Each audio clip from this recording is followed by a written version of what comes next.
Yo, what's up? So I've started this project recently where I've gone around and talked to strangers because I want to level up and get better at it. And along the way, I've learned that having good conversations with strangers is an art. And so in this video, I want to break down this art and pass off what I've learned to you guys. So let's get started. Okay, so the first thing that I want to talk about is the goal of a conversation. Like, when you start a conversation with someone, what are you trying to do? Like, what are you trying to get to? And my answer to that is conversational flow. Now, conversational flow is this concept where in conversations, things just flow. Like, they're natural, they don't feel forced, there's no awkward silences. It's not like a interrogation or an interview where someone asks a question, you answer, then you ask a question, and then they answer, and then they ask a question. So conversational flow is the end goal. And you want to reach this end goal because you want to get to know the person. And when you're in conversational flow, you're learning so much about the person because you guys are talking, you guys are vibing, and it doesn't really feel forced, right? It's hard to get to know someone if you're just like, what's your name? This is my name. What's your name? What do you do for work, right? There's no flow, and there's so little information that is actually being exchanged because a lot of small talk is kind of pointless. Like, you don't really give a shit. So there's no like hard process for this because getting into conversational flow will vary depending on the person.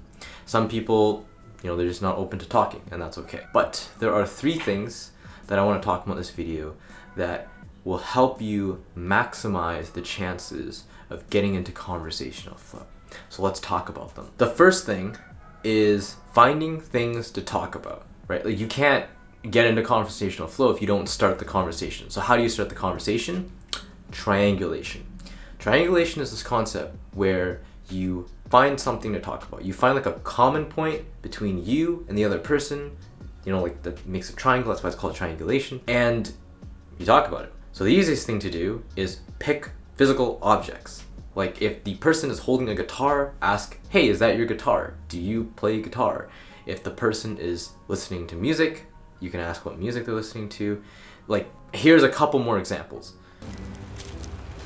Hi.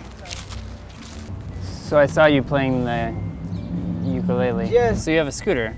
I do. And you're reading the Harry Potter book. Yeah, I'm reading the new Harry Potter book, In which, Teacher Summer. no spoilers, but Harry Potter dies. Thanks. Okay, thing number 2 that you can do is find things that you have in common with each other.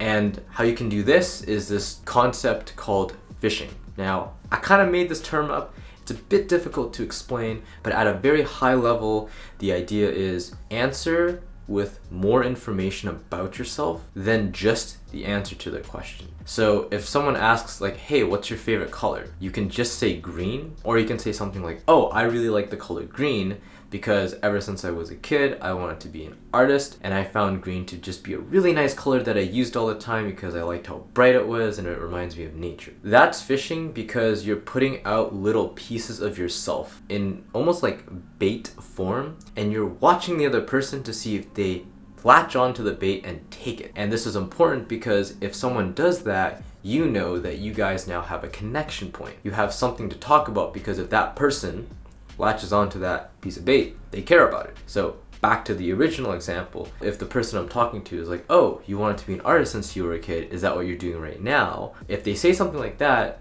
that's something that we can talk about because I know that, they're probably interested in that. Maybe they want to be a musician, who knows? But that's a common point. So give more information about yourself than is required or asked for, and fish the other person to see if you guys can find common points. The third strategy is called threading. And threading is this concept where you link one conversation topic to a seemingly unrelated conversation topic through something called a thread. This is important to do because you want to keep the conversation going, right? You can't get into conversational flow if the conversation just ends. So threading is a way to keep the conversation going. It's a bit difficult to explain, so I'm going to use an example which I'll put up right now. What's your favorite genre? Like, why do you listen to music? It's a good question. Yeah, hip hop, funk, some EDM. Oh, EDM. Yeah. Do you go to raves? Because I know that there's quite a lot of EDMs at raves. So you can see that in this example, I used a thread to link music, EDM, to raves. So what else do you do for fun outside of work other than going to raves one off every now and then. And in this example, you can see that I used a thread to link raves to hobbies outside of work. Okay, now that you've learned all these concepts, let me show you what putting all of these together will look like in a good interaction. Yo, what's up? How are you? I'm good. How are you? What, are you listening to music or? Yeah. What music are you listening to? Mostly just funk, some hip hop, just vibing out. Are those like what brand headphones are those? Are those the new Sonys or? I've had them for a couple of years. They're like kind of a lower end Sony model. Oh, I see. Yeah. Are they wireless? Because it seems like yep. yeah. It's Bluetooth. Nice. Do you listen to music often or? Yeah, pretty much every day. Oh. What's your favorite genre? Like, why do you listen to music? That's a good question. Yeah, hip hop, funk, some EDM. Oh, EDM. Yeah. Do you go to raves? Because I know that there's quite a lot of EDMs at raves, and I don't go to raves very often, but I went to a club for the first time the other day. Yeah. And that was quite the experience. So yeah. Nice. Yeah. Raves, they're a different vibe entirely. Mm-hmm. I think I have gone to a few, and it's you do kind of have to let go of your preconceptions of what's normal. Mm-hmm. But you don't seem like are you a rave person, or do you just go to those one off every now and then? I'd say every now and then. Okay, yeah. So what else do you do for fun, outside of work other than going to raves one off every now and then? Usually I keep it low key. I like going for walks. Mm-hmm. Like I go to dance classes actually. Oh, that's pretty nice. Pretty active in that scene. Nice. Okay. Yeah, I also go to dance classes as well. Are you what kind of dance are you into? Are you because I'm more into hip hop, but I've tried a bit of breakdancing. So what? Breakdancing. Yeah, that's mainly what I do. Oh, really? Yeah. Nice. How did you get into it? What got you to start breakdancing? So I started in college. There was a breakdancing club, mm-hmm. and I just kept going to classes. I got really into it, mm-hmm. and then just became a regular part of my life. Do you see yourself taking that to another level? Do you think you're gonna go to competitions and stuff, or what are you planning on doing with dance, or is it more so a hobby? I'd say right now it's more so of a hobby.